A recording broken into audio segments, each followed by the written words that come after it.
함께 말씀 보도록 하겠습니다. 오늘 말씀은 사사기 17장 1절부터 6절까지 말씀입니다. 사사기 17장 1절부터 6절까지 말씀, 자막이 준비되어 있는데요, 제가 봉독해 드리도록 하겠습니다.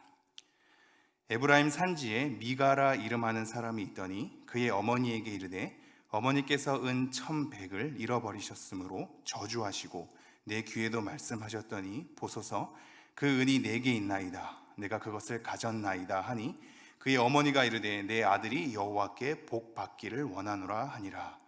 미가가 은 1,100을 그의 어머니에게 도로 주매 그의 어머니가 이르되 내가 내 아들을 위하여 한 신상을 새기며 한 신상을 부어 만들기 위해 내 손에서 이 은을 여호와께 거룩히 드리노라. 그러므로 내가 이제 이 은을 내게 도로 주리라. 미가가 그 은을 그의 어머니에게 도로 주었으므로 어머니가 그 은 200을 가져다 은장색에게 주어 한 신상을 새기고 한 신상을 부어 만들었더니 그 신상이 미가의 집에 있더라. 그 사람 미가에게 신당이 있으므로 그가 에봇과 드라빔을 만들고 한 아들을 세워 그의 제사장으로 삼았더라. 그때에는 이스라엘의 왕이 없었으므로 사람마다 자기 소견에 오른 대로 행하였더라. 아멘. 오늘은 성경 인물 네 번째 시간입니다. 그동안엔 이사야도 다뤘고요, 에바브라디도도 다뤘고 세례자 요한도 다루었습니다. 오늘은 미가 선지자가 아닌 에브라임 산지에 사는 미가 지파 족속으로 보이는 에브라임 지파 족속으로 보이는 미가라는 인물을 우리가 한번 살펴보도록 하겠습니다.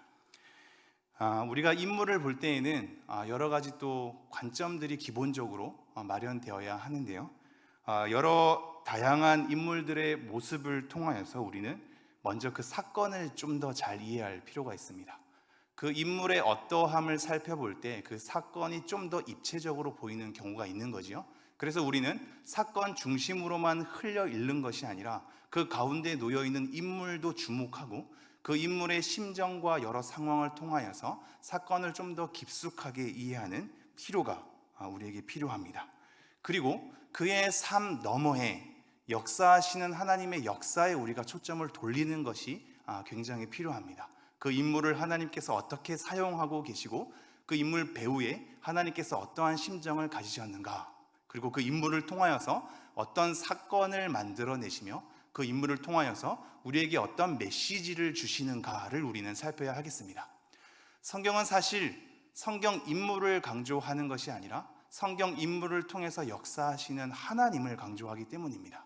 그러므로 우리는 유독 우리가 마음에 들어하는 성경 인물 몇몇을 삼으면서 기도의 제목으로 삼기보다는, 그리고 그들의 행동에 대해서 곧이곧대로 따르려고 하는 그런 삶을 살기보다는 그 삶을 하나님께서 선하게 빚으신 그들의 어눌함에도 불구하고 그들의 여러 죄악에도 불구하고 신실하게 하나님의 사람으로 삼으신 하나님의 신실함에 우리는 먼저 주목해야 할 것입니다.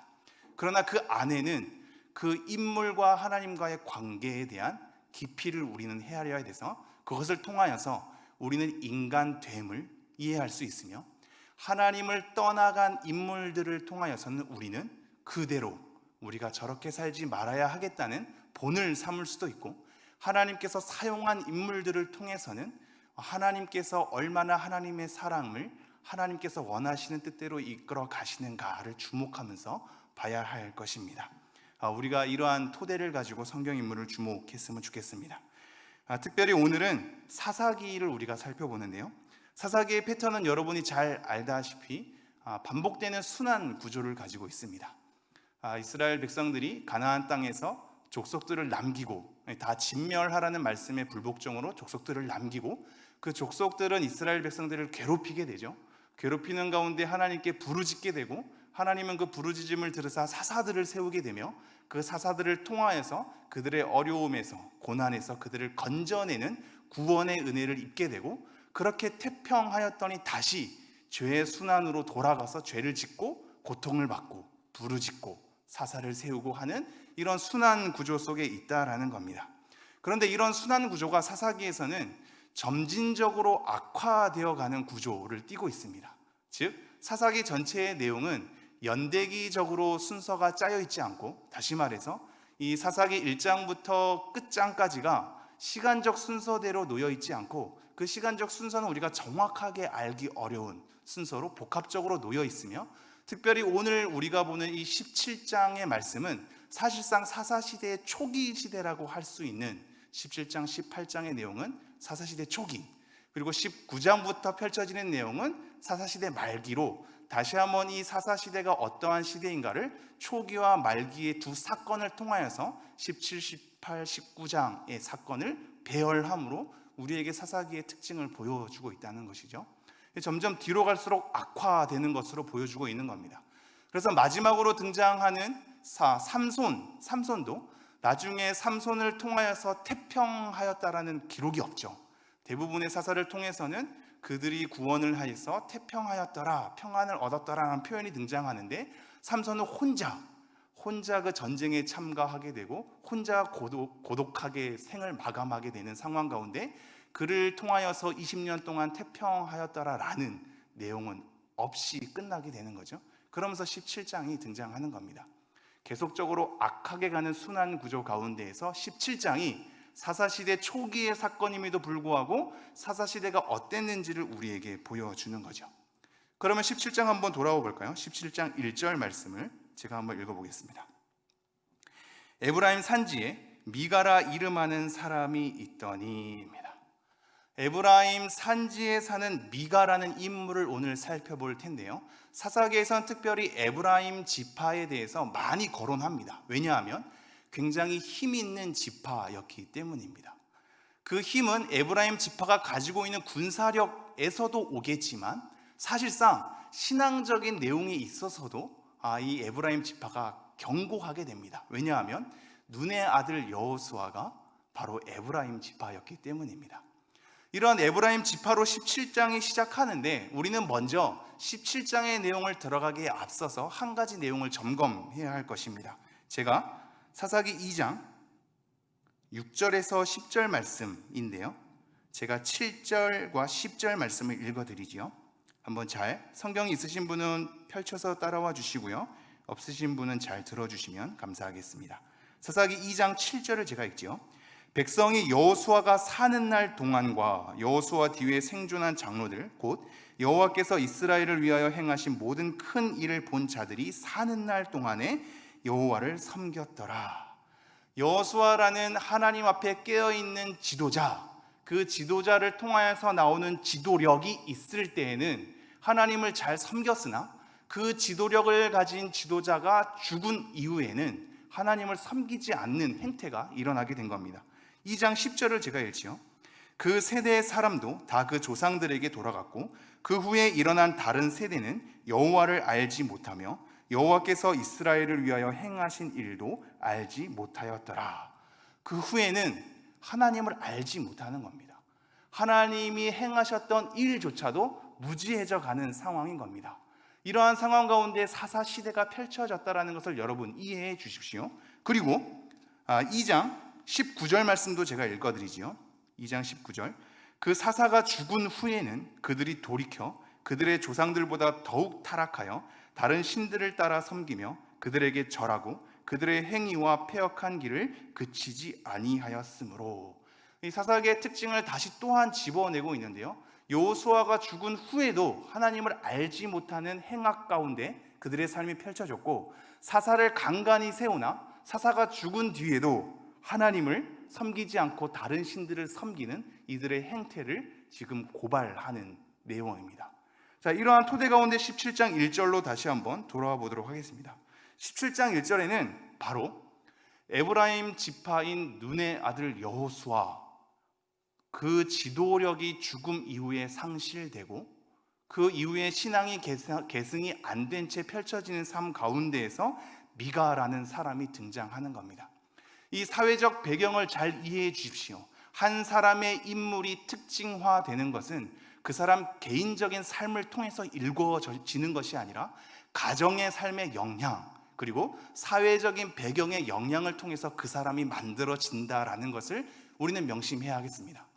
미가 하나로 본인의 인생이 펼쳐지는 것이 아니라 미가가 속한 가정, 그리고 그 시대의 사회적 분위기와 지도력 없음에 대한 신앙적인 쇠퇴의 영향력 속에서 미가라는 인물이 등장하는 것이며, 그러기에 우리는 똑같은 구조 가운데 우리 또한 미가가 될 수 있으며 그러한 모든 시대에 미가라는 존재가 만연할 수 있음을 기억하면서 이 말씀을 봐야 하겠습니다. 제가 2절 말씀 한번 읽지요. 2절. 그의 어머니에게 이르되 어머니께서 은 1,100을 잃어버리셨으므로 저주하시고 내 귀에도 말씀하셨더니 보소서 그 은이 내게 있나이다. 내가 그것을 가졌나이다 하니 그의 어머니가 이르되 내 아들이 여호와께 복받기를 원하노라 하니라. 어머니께서 부유했던 것으로 보입니다. 지금 이 미가라는 사람의 인물은 사실상 장성해서 장성한 자녀들까지 둔 그런 나이인 거거든요. 나중에 자기 아들을 제사장으로 삼아버리거든요. 제사장의 행위를 할 수 있는 장성한 아들의 나이를 둔 아빠였던 겁니다. 그러한 나이든 아빠가 엄마의 물건을 손대기 시작하는데 그것이 은 1,100세겔입니다. 성경에서는 세겔이라고 번역되지 않았지만 세겔로 많이 생각할 수가 있는데요. 세겔을 하루의 일당, 즉 4만 원쯤으로 생각하면 4,400만 원이 되는 거죠. 이 4,400원 굉장히 큰 돈 아니겠습니까?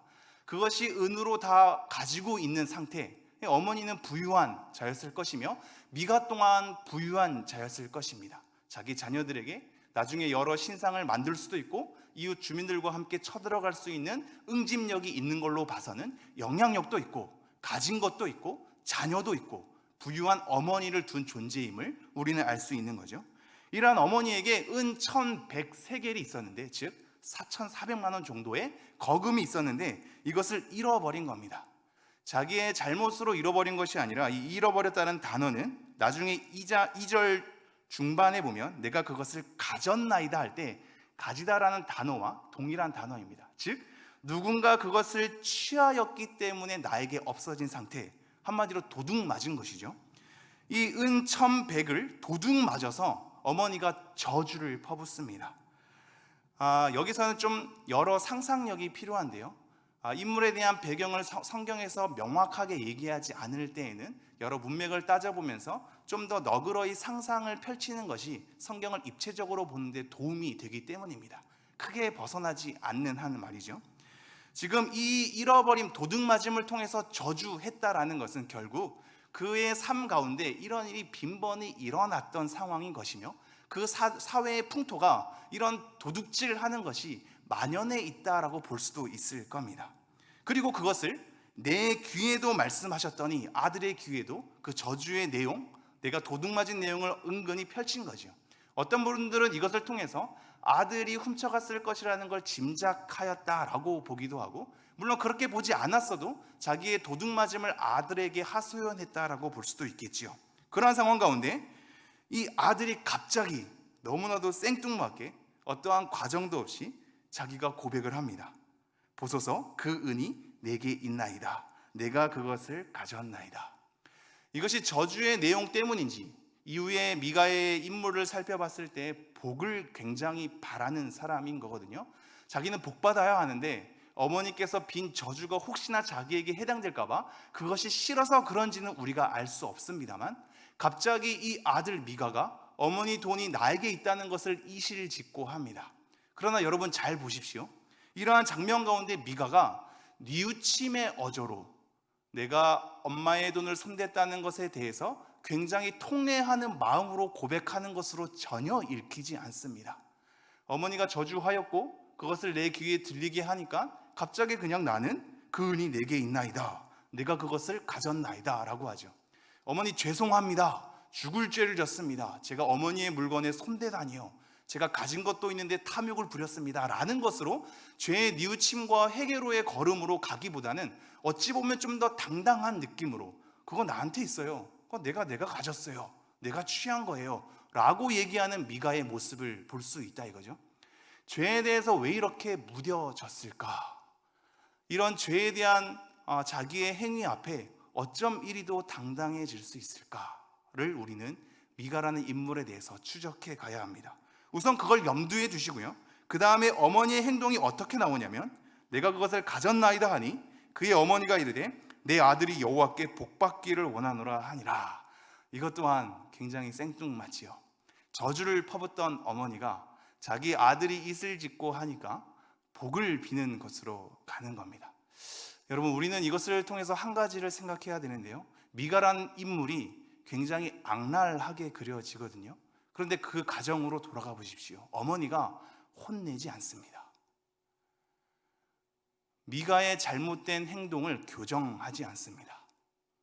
그가 하나님 앞에 바른 신앙을 갖도록 인도하지 않습니다. 이실직고한 그 아들의 고백 앞에 어머니는 오히려 복을 빌어줍니다. 행여나 자기가 퍼부은 저주가 아들에게 해당될까 봐 그것을 취소하는 마음으로 얼른 복을 빌었는지도 모르겠습니다. 어머니의 심정이 어찌됐건 아들을 사랑하는 마음은 분명했을 겁니다. 그러나 여러분, 우리는 자녀들을 사랑해야 하지만 바르게 사랑해야 함을 우리는 명심해야 하겠습니다. 자녀를 사랑하는 것을, 그 사랑의 방법을, 그리고 사랑의 내용을 하나님에 대한 경외와 무관하게 그렇게 펼치게 되면 미가란 인물이 탄생하고 마는 것입니다. 그들의 삶을 교정해 주지 않으면, 우리 자녀들의 삶을 올바르게 하나님께 인도해 주지 않으면, 하나님의 말씀을 가르쳐 주지 않으면, 그것이 잘못된 것이라고 꼬집어 주지 않으면 우리는 미가와 같은 자녀들을 생산해 낼 수 있음을 우리는 이 장면 앞에서 잠시 묵상해 봐야 할 것입니다. 어머니의 심정으로 돌아가 볼까요? 자녀를 사랑했죠. 저주받는 것이 싫어서 그 아이에게 복을 비는 겁니다. 그러나 그렇게 복을 빌었던 자기 아들이 어떠한 삶의 걸음을 걷는지를 이후에 주목해 보십시오. 비참합니다. 더욱더 악을 일삼을 뿐입니다. 우리는 한 가지를 잘 염두에 둬야 하는데요. 우리는 우리의 가족이기 때문에 서로에 대한 죄를 잘 이해할 수 있다라는 겁니다. 다른 사람에게 있어서는 잘못된 것이 눈에 잘 들어오고 그걸 교정하고 싶고 지적해주고 싶은 마음이 부릴 듯 일지요. 그러나 자기 가정으로 돌아가면 오히려 그들의 죄를 이해하고 덮어주는 습성이 우리 가운데 있음을 우리는 명심해야 합니다. 내 남편이기에, 내 아내이기에, 내 자녀이기에, 내 부모이기에 이해하는 거지요. 그가 왜 그러한 욕심을 가졌는지, 그가 왜 그러한 탐욕을 가졌는지, 왜 그러한 잘못을 했는지 그 이후의 배경들을 부모가 알기 때문에, 자녀가 알기 때문에, 가족 서로가 알기 때문에 죄를 이해하고 덮어줄 수 있기가 쉬운 겁니다. 지금 우리는 이것을 잘 생각해 봐야 하죠. 우리는 서로 죄를 이해하고 덮어주는 가족 간의 관계가 아닌가, 내 자녀들의 죄를 덮어주고 여호와께 복을 빌어주는 부모가 아닌가. 자녀의 입장에서 우리 부모님이 하나님 앞에 잘못 걸음을 걷고 있지만 부모님이 잘 되길 원하는 마음으로 그것을 위해서 기도하면서 죄에 대해서 눈 감아 버리고 있지는 않은가를 우리는 이 구절을 통해서 잠시 우리의 삶을 돌아봐야 하겠습니다. 제가 2절 말씀 다시 한번 빠르게 읽어보지요. 그의 어머니에게 이르되 어머니께서 은 1,100을 잃어버리셨으므로 저주하시고 내 귀에도 말씀하셨더니 보소서 그 은이 내게 있나이다. 내가 그것을 가졌나이다 하니 그의 어머니가 이르되 내 아들이 여호와께 복받기를 원하노라 하니라. 3절에 이렇게 펼쳐집니다. 미가가 은 1,100을 그의 어머니에게 도로 주매 그의 어머니가 이르되 내가 내 아들을 위하여 한 신상을 새기며 한 신상을 부어 만들기 위해 내 손에서 이 은을 여호와께 거룩히 드리노라. 그러므로 내가 이제 이 은을 내게 도로 주리라. 미가가 훔쳐간 그 1,100세겔을 다시 한번 어머니에게 주지요. 어머니가 어떠한 반응으로 나아가냐면 미가를 추궁했어야 되고 꾸짖었어야 됨에도 불구하고 미가에 대해서 복을 비는 상태에서 미가를 위해서 하나를 만들어내는데 그것이 바로 신상입니다. 내가 내 아들을 위하여 한 신상을 새기며 한 신상을 부어 만들기 위해, 이 우상을 만드는 겁니다. 누구를 위하여요? 아들을 위하여. 내가 내 아들을 위하여 신상을 만드는 거죠. 그런데 굉장히 생뚱맞게 신상을 만들면 만들지 뭐라고 덧붙이냐면 내 손에서 이 은을 여호와께 거룩히 드리노라 라고 얘기되어 있습니다. 표현은 하나님께 드리는 겁니다. 내용은 아들을 위한 겁니다. 그리고 그 내용의 또 다른 면은 우상을 만드는 겁니다.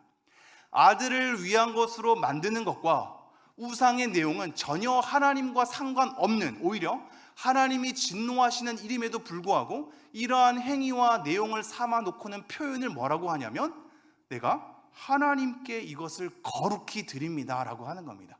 얼마나 영적으로 무지한 걸까요? 하나님도 모르고 하나님 말씀도 모르고 자녀를 위한 것이 무엇인지도 모르고 하나님께 드린다는 것이 무엇인지도 모르는 이 상황 가운데 사랑만 넘쳐 있는 겁니다. 아들을 아끼는 것만 넘쳐 있는 겁니다. 말씀 없이 아끼는 것만 넘치니 우상을 만드는 것이며 하나님께 드린다는 표현을 감히 하고 있는 것이죠. 그러므로 내가 이제 이 은을 내게 도로 주리라. 4절, 미가가 그 은을 그의 어머니에게 도로 주었으므로 어머니가 그 은 200을 가져다 은장색에게 주어 한 신상을 새기고 한 신상을 보고 만들었더니 그 신상이 미가의 집에 있더라. 결국 어머니의 손을 통하여서 200세겔, 즉 800만 원 정도라고 할 수 있죠. 800만 원의 거금을 투자하여서 신상을 새긴 것이 미가의 집에 있게 됩니다. 여러분, 이것이 우리가 다시 또 염두해야 될 장면인데요. 어머니가 만든 게 미가의 집에 있었습니다. 그리고 그 집에 있던 신상이 미가로 하여금 어떠한 행위를 만드는지를 주목해 주십시오. 그리고 그렇게 미가 집에 있던 것이 나중에 어떻게 이동한 뒤에는 어떠한 또 다른 우상적인 삶들을 만들어내는지를 주목해 보십시오. 내가 뿌린 씨앗이 내 자녀의 집에 머물면서 그 집에서 우상적인 또 다른 악을 일삼게 되는 상황으로 걷잡을 수 없이 펼쳐져 간다는 것을 여러분이 명심해야 합니다. 우리의 삶을 돌아봐야 하지 않겠습니까? 부모된 심정에 있다면, 그런 위치에 있다면 우리가 자녀들을 사랑해서 말씀에 무지한 채 뿌려놓은 씨앗이 자녀의 집에 거주하게 되고 자라서 자녀를 올가매게 되는, 그리고 그것은 비단 미가의 집, 자녀의 집뿐만이 아니라 많은 사람들에게 그 악을 팽창하게 하는 계기를 만들어 줬다는 것에 대해서 우리는 우리의 말들을, 태도와 행동들을, 자녀들에게 보여지는 삶의 본들을 돌아봐야 하겠습니다. 생각보다 파급력이 크기 때문입니다. 우리 생각보다 파급력이 클 때가 있는 겁니다. 어찌 보면 아무것도 아닐 때도 있겠지요. 그러나 어찌 보면 이렇게 큰 파급력을 낳을 수도 있는 겁니다. 5절 말씀 볼까요? 그 사람 미가에게 신당이 있으므로, 엄마가 만들어 놓은 우상 때문에 그것이 신당, 이것이 하나님의 집이라는 표현인 거거든요.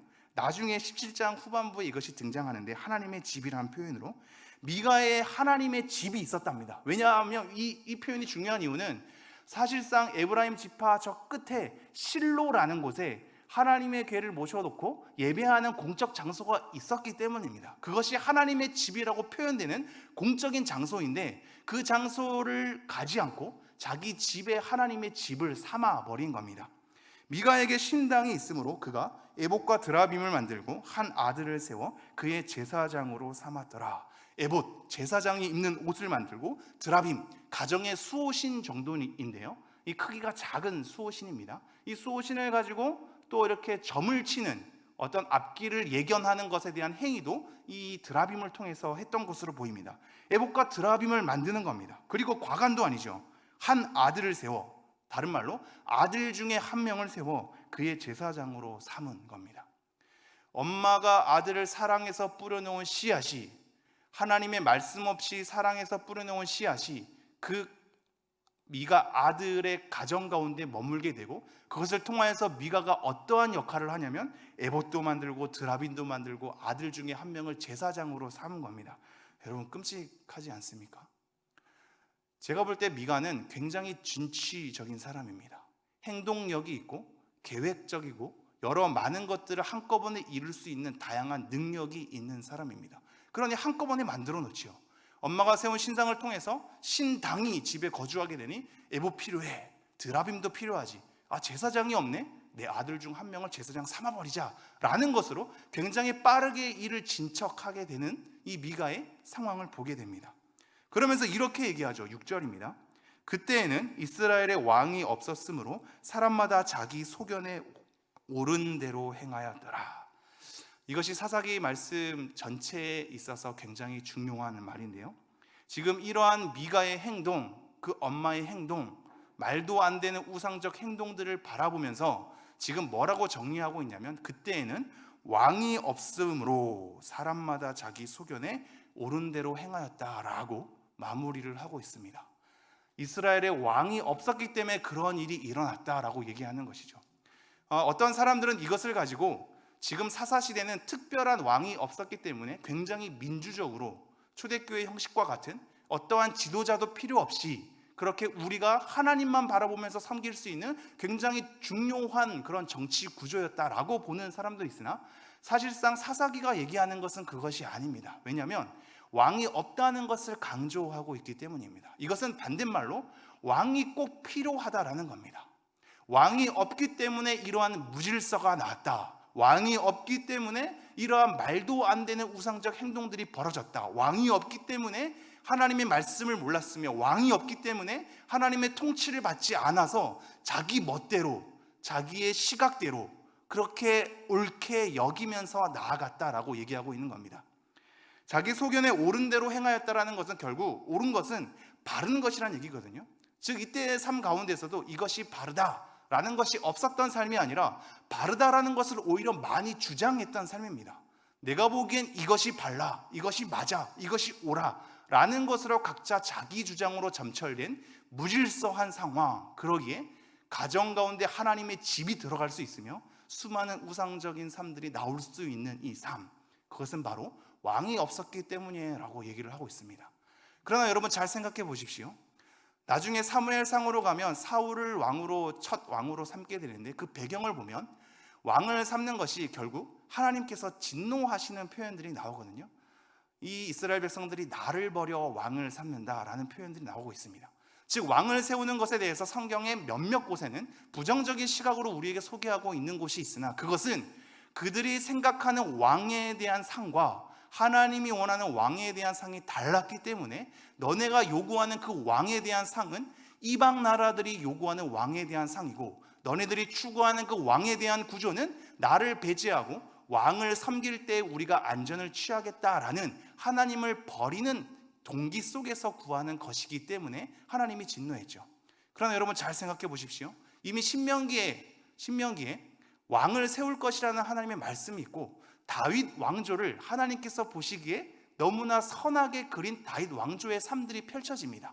왜 우리는 이러한 왕을 긍정적으로 바라봐야 할까요? 그것은 비단 이 이스라엘 나라 가운데 세우게 되는 왕들이 옳았기 때문이기보다는 그 다윗 왕조를 통해서 결국 예수 그리스도의 왕 되심이 우리에게 필요하기 때문입니다. 하나님의 통치를 받으려면 예수 그리스도의 주 되심이 우리 가운데 필요합니다. 우리가 예수 그리스도를 주로 섬기지 않는 이상 우리 가운데 하나님의 통치가 임하기 어려운 겁니다. 우리가 하나님의 통치를 받는 삶을 살려면 예수 그리스도를 우리의 주님으로, 우리의 왕으로 고백해야 하죠. 다윗 왕조의 필요는 거기에 있습니다. 다윗 왕조 자체가 너무나 좋은 왕으로서 군림하기 때문이 아니라 결국 다윗 왕조의 흐름을 통하여서 예수 그리스도의 왕권이 우리 가운데 들어오기 때문에 왕이 우리에게 필요하다. 결국 하나님의 통치가 우리에게 필요하다. 그 하나님의 통치는 하나님의 사람을 통하여서 우리에게 주어졌다 라는 것을 우리에게 일러두고 있는 겁니다. 그러면서 6절 이렇게 얘기하고 있죠. 그때에는 이스라엘의 왕이 없었으므로 사람마다 자기 소견에 옳은 대로 행하였더라. 성도 여러분, 우리는 하나님의 통치를 받아야 합니다. 하나님의 통치는 하나님의 사람들의 전함 없이 우리에게 그냥 다이렉트로 던져지는 것이 아닙니다. 그렇게 될 때 우리는 자기 소견에 옳은 대로 행할 가능성이 있습니다. 나는 하나님의 통치를 받으면 돼.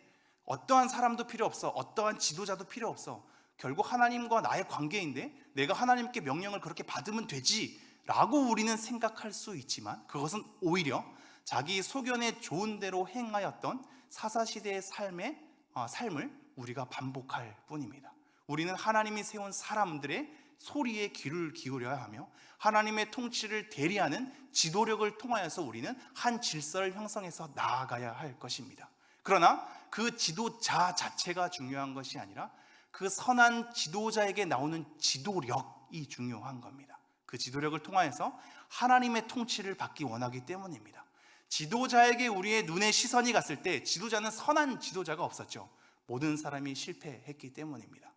하나님이 세운 대리인 지도자를 통하여서 하나님의 지도력을 받아야 하고 그 지도력을 통하여 하나님의 통치를 받는 존재가 되어야 함을 우리는 이 6절 말씀에서 명심해야 하겠습니다. 그 이후로 어떠한 장면들이 펼쳐지냐면요, 7절 유다 가족에 속한 유다 베들레헴에 한 청년이 있었으니 그는 레위인으로서 거기서 거류하였더라. 갑자기 레위인이 등장합니다. 이 레위인은 베들레헴에 있었습니다. 제가 빠르게 좀 배경을 설명하면요, 지금 레위인들은 원래 여호수아 21장에 가면 레위인들이 거할 각 지파 속에 성읍들이 있거든요. 그 성읍에 거주하는 겁니다. 그 거주할 수 있는 여건은 각 지파에서 그들을 먹여 살렸기 때문입니다. 그런데 지금 이 레위인이 어디에 있다고요? 베들레헴에 있다고요. 베들레헴은 레위인이 속하는 그 21장에 나오는 성읍 중에 있지 않거든요. 즉 레위인의 성읍에 있지 않고 베들레헴에 있는 겁니다. 왜 이러냐면 먹고 살기 위해서. 원래 성읍 속에서 지파들이 돌보면서 레위인을 먹여 살리고, 그리고 예배를 잘 드릴 수 있게 서포트하고, 그 가운데 신앙적인 어떤 영향을 받을 수 있는 구조로 여호수아 가운데 펼쳐졌지만 지금 이것이 이루어지지 않고 있는 겁니다. 레위인도 무너졌고, 그의 생계를 책임지는 지파의 책임도 무너졌고, 그러기에 제사도 무너졌고, 하나님 앞에 신앙도 무너진 상태를 이 한 절을 통하여서 알아볼 수 있습니다. 베들레헴에서 배회하는 거죠. 거류 중이었더라. 그 속에서 거주하는 것이 아니라 배회하면서 계속적으로 근근히 살아가고 있는 겁니다. 그런데 더 이상 그 속에서 자기 삶을 유지하지 못하자 이동하게 되는 거죠. 그게 8절입니다. 그 사람이 거주할 곳을 찾고자 하여 그 성읍 유다 베들레헴을 떠나가다가 에브라임 산지로 가서 미가의 집에 이르매 미가의 집을 만난 겁니다. 하필 미가의 집을 만난 거죠. 베들레헴에서 떠나서 자기가 거할 곳이 어딘지를 찾다가 미가의 집에 이르게 됩니다. 9절, 미가가 그에게 묻되 너는 어디서부터 오느냐 하니 그가 이르되 나는 유다 베들레헴의 레위인으로서 거류할 곳을 찾으러 가노라 하니라. 내가 지금 거주할 곳을 찾고 있는 중입니다. 그러니까 10절, 미가가 그에게 이르되 내가 나와 함께 거주하며 나를 위하여 아버지와 제사장이 되라. 내가 해마다 은 열과 의복 한 벌과 먹을 것을 주리라 하므로 그 레위인이 들어갔더라. 점점 가관도 아니죠. 지금 미가는 아들을 제사장으로 삼지 않았습니까? 그런데 뭔가 불만족스러웠던 것 같습니다. 지금 이 미가의 심정과 상태를 우리는 잘 알아봐야 되는데요, 가진 것이 좀 있음에도 불구하고 어머니의 돈에 손을 댄 사람 아닙니까? 뭔가 만족을 못하는 거죠. 더 갖고 싶어하고 더 탐욕스러운 겁니다. 어머니가 만든 신상 앞에 그것으로 만족하지 않죠. 에봇과 드라빔을 만들고 자기 아들을 제사장으로 삼습니다. 근데 그것으로도 만족하지 못했나 봅니다. 이제는 레위인이 마침 자기 집에 들어오자 나를 위하여 아버지와 제사장이 되라 라고 요구하고 있습니다. 그러면서 조건을 제시하죠. 내가 해마다 은 열과 의복 한 벌과 먹을 것을 주리라 하므로 그 레위인이 들어갔더라. 내가 너의 생계를 책임질게. 너가 지금 생계를 책임지는 지파들의 책임이 없어서 배회하고 있지. 그래서 그렇게 거류할 곳을 찾아서 돌아다니고 있지. 내가 그거 책임질게. 그 대신 나의 아버지와 나의 제사장이 되어주렴이라고 그에게 손을 내밀고 있습니다. 여기서 레위인은 어떻게 해야 하겠습니까? 어머니가 자기 아들을 꾸짖어야 했던 것처럼 레위인은 하나님 말씀을 가지고 나는 한 가족의 제사장이 되는 것은 말도 안 되는 일이다. 나는 하나님의 구별된 사람이며 이 모든 지파들의 예배를 위하여 존재하는 사람이다 라고 호되게 꾸짖었어야 합니다. 그런데 어떻게 되고 있죠? 그에게 들어갔더라 입니다. 지금 이 사회적 상황을 보십시오.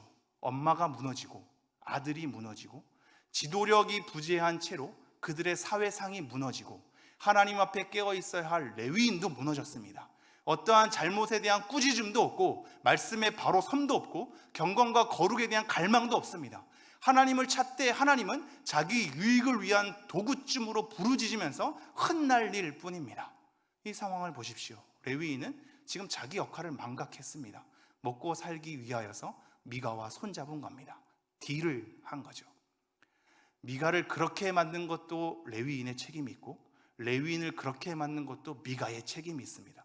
우리가 한 사람의 생을 어떻게 평가해야 할까요? 그 사람 자체로 그것이 평가되겠습니까? 그렇지 않습니다. 그들의 가족과 그에게 영향을 주었던 삶과 그 사회의 배경과 그들과 소통하며 그들이 좋아했던 사람들, 그런 모든 기류 가운데 그 사람의 한 사람의 인생의 인격이 빚어지는 겁니다. 그러므로 미가가 이렇게 된 것은 레위인에게도 책임이 있는 겁니다. 성도님들이 하나님 앞에 바로 서지 못하게 되는 것은 목회자에게 책임이 있는 거죠. 목회자가 바로 서지 못하는 것 또한 성도님들에게도 책임이 있는 겁니다. 서로에 대한 탐욕을 서로에게 자극시키는 상태, 이것이 사사시대의 삶인 것이죠. 11절 제가 읽겠습니다. 그 레위인이 그 사람과 함께 거주하기를 만족하게 생각했으니 이는 그 청년이 미가의 아들 중 하나같이 됨이라. 여러분 잘 보십시오. 미가는 이 레위인에게 나의 제사장이 되어줄 걸 뭐라고 얘기하냐면 나의 아버지가 되고 나의 제사장이 되라, 나를 위한 아버지, 나를 위한 제사장이 되라 라고 얘기했지만 그의 삶의 결과는 어떻게 됐죠? 미가의 아들 중 하나같이 됨이라. 이것은 레위인에게도 미가에게도 서로에게 악영향입니다. 아버지로 뭔가 신앙적인 지도자로 따르는 것처럼 그를 모셨지만 그의 먹고 살 길을 자기가 책임지다 보니 오히려 아들같이 된 거고, 레위인 또한 잘못된 길을 걸었으면 하나님 말씀 앞에 바로 서서 자기가 올바른 삶으로 추구하는 삶을 가지면 좋겠는데 오히려 만족하는 겁니다. 아들처럼 여기는 삶, 자기의 삶을 책임져주고 먹여 살리는 것이 만족스러운 겁니다. 이렇게 서로에게 악하게 하나님 앞에 서지 못하는 삶으로 자극하는 삶, 이 사회의 구조를 우리는 바라봐야 합니다. 그러면서 12절 이렇게 얘기합니다. 미가가 그 레위인을 거룩하게 구별하며 그 청년이 미가의 제사장이 되어 그 집에 있었더라. 미가는 그 레위인을 더욱더 잘 대접했으며 결국 그 청년은 미가의 제사장이 되어 그 집에 계속 머문 겁니다. 그러면서 13절 이렇게 얘기하죠. 이에 미가가 이르되 레위인이 내 제사장이 되었으니, 하나님의 제사장 필요 없는 겁니다. 내 제사장이 되면 되는 겁니다. 내 제사장이 되었으니 이제 여호와께서 내게 복 주실 줄을 아노라 하니라. 복에 대한 갈망이 얼마나 컸는지 이제야 내가 하나님께서 복 주실 줄을 아노라라고 선언하고 있습니다. 도대체 이 미가가 생각하는 복은 하나님과 무슨 상관이 있을까요? 하나님이 기뻐하셔야 하고 하나님께서 옳게 여기셔야 하고 하나님께서 우리에게 주신다는 복의 내용으로서 복을 삼아야 하는데 도대체 미가는 어떤 복을 삼고 싶어 했던 걸까요? 그렇게 많은 것을 다 가졌으면서 또 다른 복을 어떤 것을 지금 바라고 있는 걸까요? 이 사람의 탐욕이 나중에 18장에 가면 단 지파에게까지 흘러가게 되고 단 지파가 결국 이 레위인을 자기들의 지파의 제사장으로 삼는 엄청나게 큰 죄악을 일삼게 되고, 이 또한 레위인은 한 가정의 제사장이 되기보다는 한 지파의 제사장이 돼서 내 영향력을 더 넓히리라, 내가 더 많은 것을 소유하면서 넉넉하게 지내리라 라는 것에 만족히 여겨 미가의 집을 버리고, 왜냐하면 자기 삶의 만족을 위한 도구였을 뿐이니까요. 자기의 삶을 책임져 줄 도구였을 뿐이니까 미가의 가족을 진심으로 사랑하지 않았던 겁니다. 여러분, 목회자를 그렇게 만들게 되면, 또한 목회자와 성도 간의 그런 관계가 되면 사실상 서로에게 윈윈일 것 같은데 오히려 서로에게 자기 탐욕에 대한 도구로 전락하게 되는 것을 우리는 명심하셔야 합니다. 우리는 그러한 목회자를 만들지 말아야 하며 목회자는 그러한 성도를 만들지 말아야 합니다. 같이 깨어있지 않으면 같이 망하고 마는 것입니다. 지금 상황을 보십시오. 이제 여호와께서 내게 복 주실 줄 아노라. 하나님의 이름을 감히 이런 곳에 들먹이라니요. 본인 하고 싶은 대로 다 하고 말씀과 무관하게 다 행동했으면서 감히 하나님의 이름을 거론하며 자기의 삶에 복 줄 것을 고대하다니요. 여러분, 이것은 엄청난 죄악이고 불신앙일 것입니다. 우리가 더 섬찟 놀라야 할 것은 이 레위인, 제사장의 직을 하는 이 레위인의 이름이 17장 18장에는 거론되고 있지 않으나 18장 마무리에 소개되고 있거든요. 모세의 후손이라고 소개를 하고 있습니다. 너무나 소스라치는 반전 아닙니까? 모세의 후예 가운데에서 이러한 일을 벌리다니요. 눈의 아들 여호수아도 에브라임 지파였는데 에브라임 지파의 미가가 이러한 일을 행하고 모세의 후손이 이러한 일을 행하는 겁니다. 이 엄청난 이 족보의 흐름 가운데 이들이 하나님 앞에 바로 서지 못함을 우리는 명심해야 하겠습니다. 그리고 우리는 이 미가에 대한 삶이 어머니의 삶, 레위인의 삶, 그리고 에브라임 지파의 삶, 이 모든 것과 함께 빚어서 만들어졌다라는 것을 우리는 가슴속에 새겨야 하겠습니다. 그 한 사람이 하나님 앞에 바로 서는 것은 그 주변의 모든 관계마저 잘 청산해야 하기 때문입니다. 거룩에 대한 요구는 우리 개인이 잘 서서 되는 것이 아닙니다. 우리의 가족과 내가 함께 교제하는 사람과 교회 공동체가 함께 일구어내야 하는 것입니다. 그렇지 않은 이상 우리는 서로의 탐욕을 자극하며 내 제사장 삼기에 급급하고, 우리 또한, 목회자 또한 자기의 생계를 유지하는 것에 급급하여 그들을 도구로 삼아버릴지 모르겠습니다. 여러분, 이 미가의 삶이 흐르는 가운데 도대체 하나님은 어디에 계십니까? 하나님은 어떤 일을 하고 계시는 걸까요? 여러분 잘 생각해 주십시오. 하나님은 미가가 숱한 죄악을 일삼을 때, 레위인이 숱한 죄악을 일삼을 때, 그리고 에브라임 지파가 숱한 죄악으로 타락하게 될 때 그 속에 갑자기 들어와 그들을 막지 않으십니다. 오히려 그들이 그러한 악을 그들 스스로 당하도록 하나님께서는 지금 지켜보고 계시며 대기하고 계시고 그들 속에 그들의 악을 바라보고 계시는 겁니다. 그리고 나서 하나님은 절대 가만히 있지 않으시죠. 신기하게도 나중에 사무엘 상으로 가면 우리는 바로 에브라임 산지 가운데 거하는 사무엘 집안을 보게 됩니다. 이 사무엘 집안은 레위 지파거든요. 근데 이 레위 지파가 어디에 있다고요? 에브라임 산지에 있다고요. 모세의 후손으로 잘못된 길을 겪는 이 바로 레위인, 그리고 에브라임 지파인 미가, 이 두 가지의 타락한 삶 가운데 하나님은 그들의 악을 당하는 것을 가만히 또 보고 계시고 겪게 하시면서 또 다른 선을 빚어가시니 그것은 바로 사무엘, 레위 지파요 에브라임 산지에 거하는 사무엘을 빚어가시는 하나님의 선함 또한 있다는 것을 여러분은 명심해야 할 것입니다. 여러분 어느 편에 서시겠습니까? 우리의 사회가 많이 악하게 흘러가고 있을 때 우리가 그 속에 묻혀서 타협하며 지내시겠습니까? 지금 코로나 상황 가운데 우리 목회자들은 어떤 것이 옳고 어떤 것이 바른 길인지 몰라 우리조차도 많은 의문 가운데 하나님께 엎드리고 있습니다. 코로나 사태 속에서 과연 목회는 정상적으로 되는 것일까? 교회는 올바르게 세워져 갈 수 있는 것일까? 많은 근심 앞에 하나님께 엎드릴 수밖에 없으며, 여러분은 이렇게 온라인으로 예배 드리는 것이 예배가 잘 드려지는 것일까? 여러분의 신앙은 돈독히 세워지는 것일까? 하나님께 도움을 구할 수밖에 없는 상황입니다. 여러분의 신앙을 스스로 여러분이 잘 챙겨야 할 책임이 우선 여러분에게 있습니다. 여러분의 손길을 통하여 자녀가 어떻게 빚어질 수 있음을 명심하여야 하며, 목회자와 성도 간의 관계를 통하여서 우리가 함께 망할 수도 있음을 우리는 명심해야 할 것입니다. 우리의 삶을 다시 한번 정돈하고 하나님 말씀을 통하여서 하나님의 통치를, 하나님께서 원하시는 하나님의 사람의 지도자를 통하여 지도력을 받아 하나님의 통치를 받을 수 있는 우리의 존재가 되기를 원하고, 그러기에 하나님께서 보시기에 기뻐하시는 대로 우리의 삶의 선택이 우리의 하루하루의 삶 가운데 귀중하게 펼쳐지기를 간절히 소망합니다. 우리가 함께 찬양하도록 하겠습니다. 찬양하면서 우리의 마음을 정돈하며 하나님께 기도하며 나아가도록 하겠습니다. 정결한 마음 주시옵소서.